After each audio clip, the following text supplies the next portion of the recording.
Good, happy Sunday evening. I'm Riley King, and welcome to your Sunday evening edition of WRMK News 12 Evening Newscast. We have a lot of news to get to this Sunday evening, so let's get started right now. First up, traffic on Interstate 93 North through Bow ahead of Monday's eclipse. Traffic was backing up on Interstate 93 in the Bow area on Sunday afternoon ahead of Monday's eclipse. Traffic cameras showed traffic starting right near the Hooksett rest stop around 2:15 p.m. up to around the Bow Junction with Interstate 89. State leaders said it's hard to put an exact number on how many people to expect in New Hampshire for the eclipse. In communities in the path for totality, there are around 10,000 rooms booked in hotels and motels. That number doesn't include people who might be camping or trying to come on a day trip.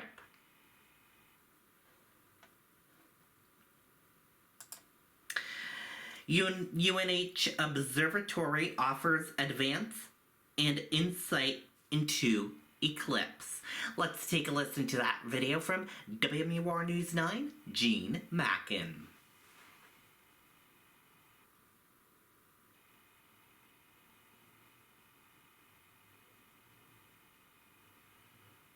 It's an astronomical honor to visit with John Gianforte.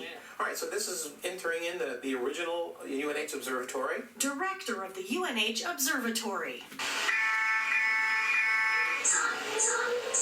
He travels to eclipses and is ready for this one. If the wrong part of the sky, we can always rotate the dome. When eclipses happen or meteor showers happen or comets come by, we're all excited about those kind of things. Yeah. And then the light comes in from one end. John helps students conduct research projects and observe the sky. New Hampshire providing one of the best vantage points for the eclipse. The moon has two shadows, a dark inner shadow called the umbra, and then the outer lighter shadow called the penumbra. The umbra shadow passes across the Earth's surface rapidly.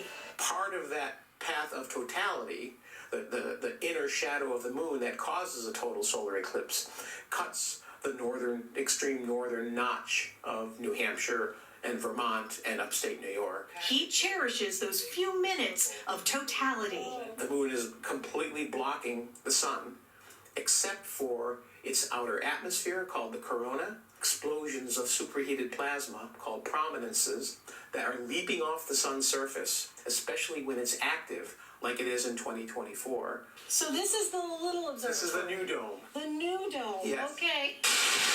This is our newest telescope.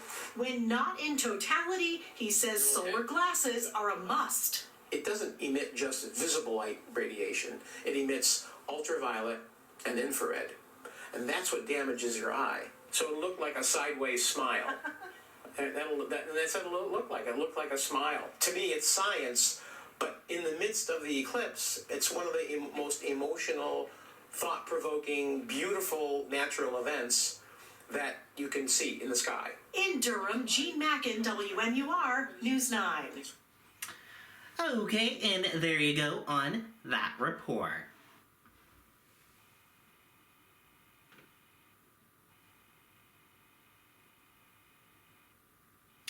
And now, let's take a look at your weather.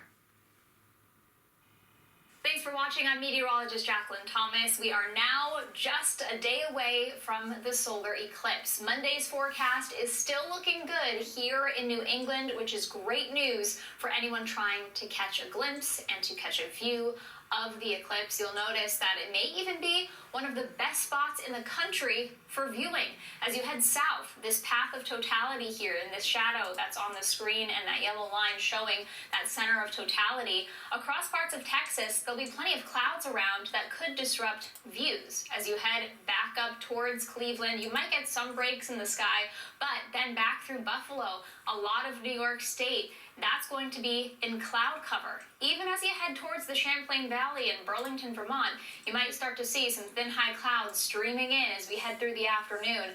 But most of New Hampshire, and as you head back through Maine, we're looking at a clear sky. So great news for anyone trying to view the eclipse. Fair skies expected. Those few high clouds that are streaming in from the west, even with some thin high clouds in the sky, you can still view the eclipse through those clouds. We're not going to have thick low clouds blocking the view of the sun. Of course, you have to look through those special solar filter, solar eclipse glasses, but you'll still be able to see it through any thin high clouds that make their way towards us. Either way, it does look great whether you're going to be in the path of totality, like northern parts of the state. You'll notice totality happens just around 3:29, that time of maximum eclipse for northern parts of New Hampshire, from Lancaster to Milan, Errol, Stark, Colebrook, Pittsburgh, all in the path of totality for this. And temperatures, look at this, in the 50s expected for Monday afternoon. So not only are we going to have those clear conditions, but we're also going to have mild conditions and pretty comfortable conditions too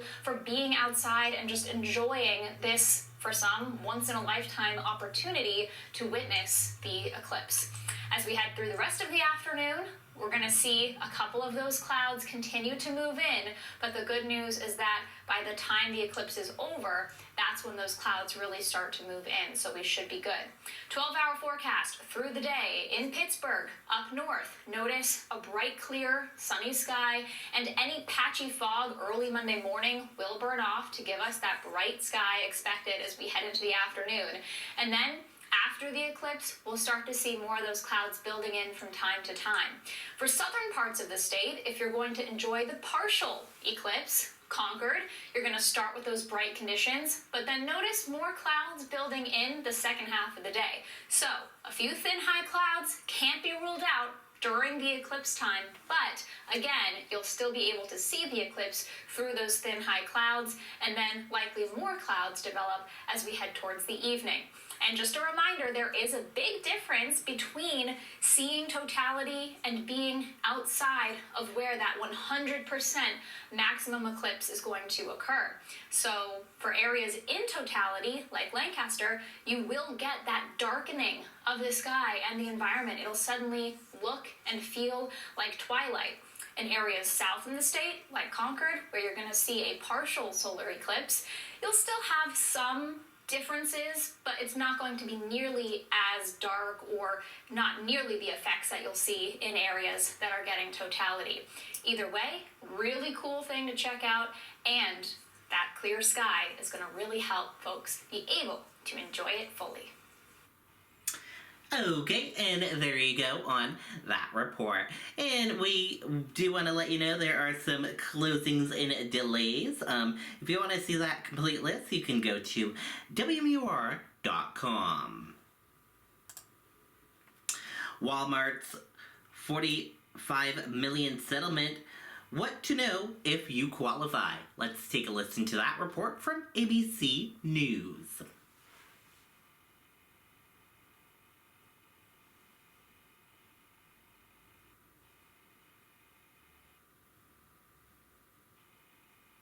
Excuse me, would you mind taking a picture of us? Oh, no problem. Thanks. Ooh, yes, problem. You need Verizon. Get the new iPhone 15 Pro with tons of storage, so you can take all the pics. Trade in any iPhone in any condition and get iPhone 15 Pro on us. Only on Verizon. Now to the class action lawsuit against Walmart. The company agreeing to pay $45 million to settle that lawsuit. ABC's Alexis Christophorus is here with what it could mean for some consumers and possibly some money back in their pockets. Alexis, good morning. Got that right. Good morning, Janae. If you bought groceries at Walmart in recent years, the retail giant may owe you up to $500. Here's the deal. Walmart's paying $45 million to settle a class action lawsuit claiming the retail giant overcharged some customers for certain groceries bought in store from October 19th, 2018 to January 19th of this year. The lawsuit accuses Walmart of falsely inflating product weight, mislabeling some products, and overcharging for certain clearance items, including meat, poultry, pork, and seafood sold by weight, as well as for some bagged citrus fruit.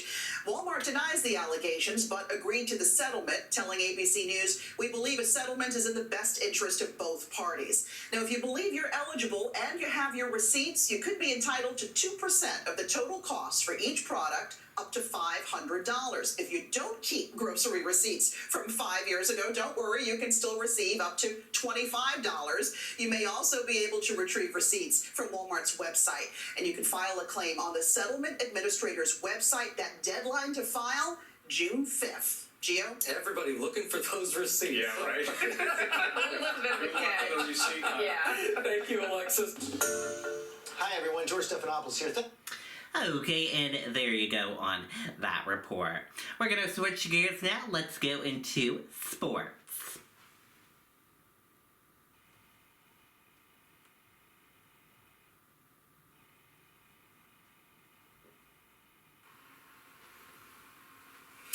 Good, happy Sunday evening. I'm Riley King, and welcome to your sports report right here on WRMK News 12. Let's get started right now.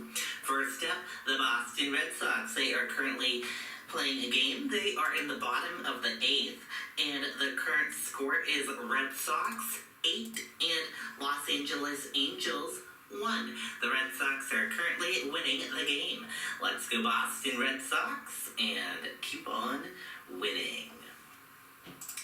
Celtics, they are currently playing a game right now as well, and it is quarter 1, and they are in 2 minutes and 42 seconds and 40 minutes right now, and the current score is Celtics 22 and Portland Trail Blazers 17. Celtics are currently winning the game right now. Congratulations, Celtics. Hopefully they will win tonight's game. And next game for Bruins will be Tuesday at 7 o'clock p.m. against Carolina Hurricanes. Let's go Boston Bruins. Hopefully they can win Tuesday night's game. And that is your WRMK News 12 Sports Report. Thank you for tuning in and watching. Have a great evening and good night. Okay, and that is it for this evening edition of WRMK Evening Newscast on this Sunday evening. Thank you for tuning in and watching. Good night and goodbye, everyone.